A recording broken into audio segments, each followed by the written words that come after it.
po jako akawuwo. Poliisi emanyi bulungi nti saawa zino Electoral Commission yafulumya roadmap. Ekibiina ky'ebyobufuzi kiri ku ludda oluwabula gavumenti ekya FDC kiganya amateeka gavumenti geyaleese mu paalamenti. Ebibiina by'obufuzi ge balina okugoberera nga balonda abana abakwatira bendera mu kwesimbawo.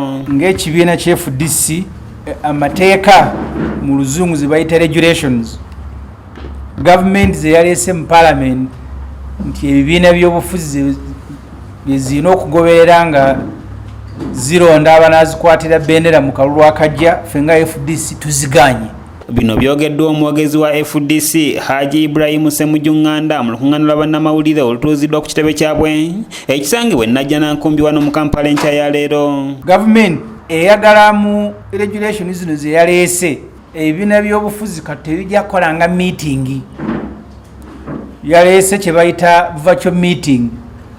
Oteeka wano Lutambi TV n'abalala ne batuula eyo ne mutandika okwogera wabakuulidde oba tebakulabye nti kati bwe tulina okukola meeting zaffe. Ssemujju asabye paalamenti naye egaana okuyisa amateeka gano kubanga galeeteddwa kunafuya bibiina birekerawo okutambulira ku ssemateeka waabyo era bo baakusigala nga bagoberera ssemateeka wa FDC.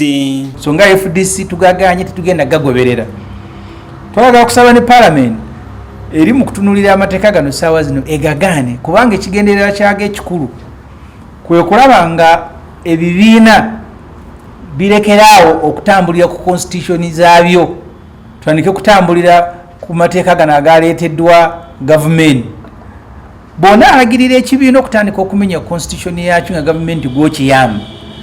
Kitegeeza nti ekibiina ekyo bwe kinaagenda mu buyinza ate tekigenda kuddamu kuwa constitution ya Uganda kitiibwa. Ono agenze mu maaso n'akigumiza nti bannayuganda balina okwetaba mu kulonda okulambikiddwa mu mateeka so si kuno okuwa scientific nga akakiiko k'ebyokulonda bwe kalambulula gye buvuddeko. Either tuteekwa okugenda mu kulonda nga bwe kulaalikiddwa mu constitution oba teriyo kulonda.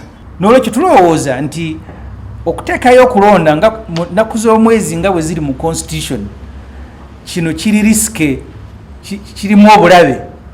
Naye bwe tuba tusazeewo ng'eggwanga ntitwagala okulonda kubeereyo ate tuleke kwebuzaabuza tugende obulabe tubuyitemu n'okulonda tukubeeremu. Ono agamba nti bannayuganda bakkiriza ekisaanyi kya gavumenti eriko kiggweko mu Meeyi wa 2021 olwo baseewo gavumenti ey'ekiseera okutuusa COVID-19 ng'aweddewo mu ggwanga wasobole okubaawo okulonda ng'okwa bulijjo.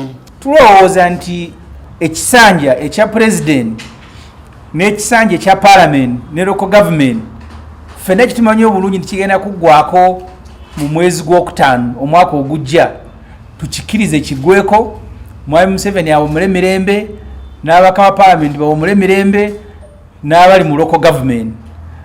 Bwe bamala okuwummula abo bonna tuteekewo olukiiko olukkiriziganyizibwako ffenna wamu n'abaani abanaalutuulako. Nganda alambuludde emitendera abagala okukwata bendera ya FDC gye balina okuyitamu okuvuganya wano ku headquarter ne ku district.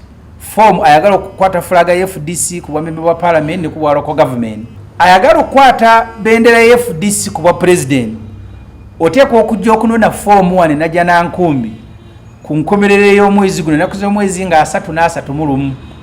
Bwe zikusuba ezo ono alabudde poliisi nti yandibadde etaaba na FDC abataano abakwatibwa gye buvuddeko. Bakwatiddwa ne bakubibwa bubi nnyo poliisi.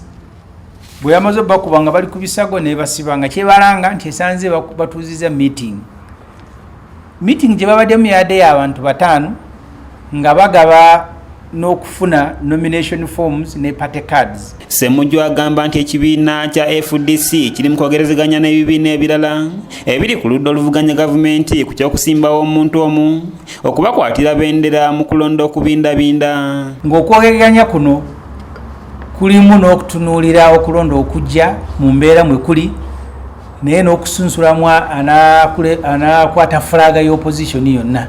Kanyike Kevin yakusakidde eggulira lino okulwa ABS television nga tusobodde okulekawo omuntu omu okwesimba eggwanga tujja litegeeza kati saawa zino tetunnaba tukyali mu kiyungu tufumba.